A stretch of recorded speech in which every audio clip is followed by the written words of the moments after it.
Whether I'm talking to friends or whether I'm talking to clients, one thing that I hear again and again and again is the person who I am at work is very different to the person that I am outside of work. Now, obviously, when we're in a work situation, there will be an element of professionalism that is required, and we might not be able to be as laid back as we want to be, and we might not be able to be as jokey as we want to be. But for the most part, many people can actually just turn up to work and be themselves. However, there are a significant number of people where they feel that the gap between who they are at work and who they are outside in their personal lives is really, really big.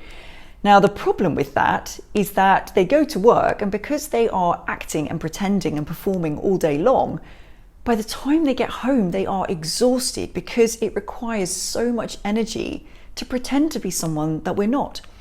Now, normally this arises for two reasons. One reason is that we have sold ourselves into a job that isn't actually aligned to who we are and what we believe and our values and our skills and our strengths. And it's almost like trying to fit a sort of a round peg into a square hole. So we're just trying to force it all day, every day, and that requires energy. And if that feels like you, then potentially the next step really is to get clear on what it is that you want to get out of your career. What are your strengths? What are your skills? What are your values? What is the company culture that you believe you would fit into really well? Or potentially, is it actually working for yourself? That might be a better solution. So that's kind of the one reason why it happens.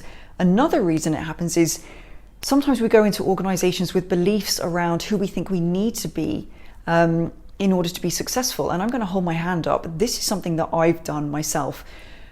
I remember when I went into my previous company, it was the first time I'd ever worked for a multinational company. And in my head, I thought, right, I need to be uber professional. And my interpretation of uber professional was coming across as uber direct. I just thought it was, sort of task orientated, really efficient. But my boss, within about 2 weeks of me being there, called me into his office and said, "You're coming across as really, really direct," which is great for some people and not so great for others. And it was all because I had this belief of who I thought I needed to be in order to survive and thrive within a multinational company environment. When I actually just took a step back and thought, you know what, I'm going to take a risk. I'm going to just be myself. And you know what, some people are going to like me, some people aren't. I'm going to receive feedback. I might get rejected, but me as I am, I'm enough, and I'm bringing the right skills, the right qualifications, and I know I can do an excellent job. And if you can do that, then you'll probably have a different experience at work.